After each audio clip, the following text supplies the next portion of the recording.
මේක අටවන දුටු ගැමුණු කෙනෙක් හොඳටම අටවපු පවර් ටූල් බැටරි එකක්. මේක අපිට ආවේ ලෝ පවර් කියලයි. ඉතින් බලමු මේකට මොකද වෙලා තියෙන්නේ කියලා. ඉතින් චාර්ජර් එකට ගහපුවම එරර් එකක් වෙනවා. චාර්ජ් වෙන්නේ නැහැ. බැටරි අන්ඩර් වෝල්ටේජ් කියලා පෙන්නනවා.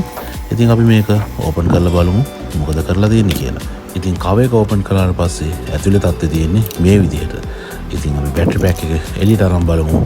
ඔයගලන්ට පේනවා වටේම ටේප් ගහලා පොඩ්ඩක් වැටේ අටවලා තියෙන්නේ කියලා. ඉතින් අපි ටේප් ටිකත් ඕපන් කරලා බලපුවාම මෙන්න මේකයි තත්ත්වය. කලින් රිපෙයාර් කරපු කෙනා මොකක් හරි හේතුවක් නිසා මේකේ සෙල් දෙකක් මාරු කරලා තියෙනවා. ඒ දෙක මාරු කරන්න මේකේ ස්පොට් වෙල්ඩින් ටික ඔක්කොම ගලවලා පස්සේ රිපෙයාර් එකෙන් පස්සේ මේ විදිහට තමයි ඇටච් කරලා තියෙන්නේ. අපේ සිංහල භාෂාවෙන් කියනවා නම් අටවලා තියෙන්නේ. ඉතින් අපි මේ ටික ඔක්කොම ගලවලා අයින් කරලා දාලා හරි විදිහට රිපෙයාර් කරමු. මට ඔයාලට විශේෂයෙන්ම දෙයක් කියන්න තියෙනවා. ඔයාලා මේ වගේ බැටරි රිපෙයාර් වැඩ කරනවා නම් මේ විදිහට අටවන්න කීයටවත් හිතන්නවත් එපා. පොඩි ස්පාක් එකක් ඇති ලොකු ගින්නක් ඇති වෙන්න. බැටරිත් එක්ක සෙල්ලන්නේ නැහැ. ගින්නක් ඇති වුණොත් ඒක නිවන්න ලේසිත් නැහැ. ඉතින් පරණ සෙල්ස් ටික ඔක්කොම මේ විදිහට ගලවලා අයින් කරලා දාලා අපි බ්‍රෑන්ඩ් නිව් 2400 මිලියම් සෙල්ස් ටික මේ විදිහට ඉන්සර්ට් කරගන්නවා. ඉන්සර්ට් කරලා ප්‍රොෆෙෂනල් විදිහට අපි ස්පොට් වෙල්ඩින් කරලා මේක රිපෙයාර් කරනවා.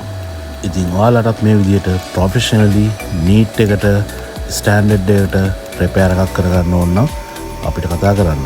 අපි power tools, e-bike batteries, e-bicycle batteries, e-scooters වල batteries, JBL sound systems වල batteries, custom battery packs අපි ඕනම දෙයක් හදනවා.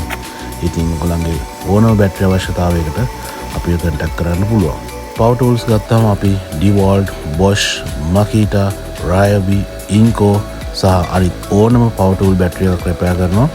ඒ වගේම ඔයගොල්ලෝ ගාව තියෙනවා නම් පරණ Nycat batteries අපි ඒවා lithium වලට කන්වර්ට් කරලා රිපෙයාර් එකක් කරලා දෙනවා. ඔයාලා දුර ඉන්න කෙනෙක් නම් ඕනම දෙයක් අපිට කුරියර් කරලා වුණත් එවන්න පුළුවන්.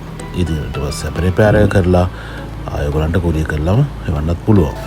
ඉතින් අපේ අතින් සාමාන්‍යයෙන් රිපෙයාර් එකක් සිද්ධ වෙන්නේ මේ විදිහට තමයි. ක්වොලිටි එකට ස්ටෑන්ඩඩ් එකට පිළිවෙලකට වැඩේ කරගන්න පුළුවන්.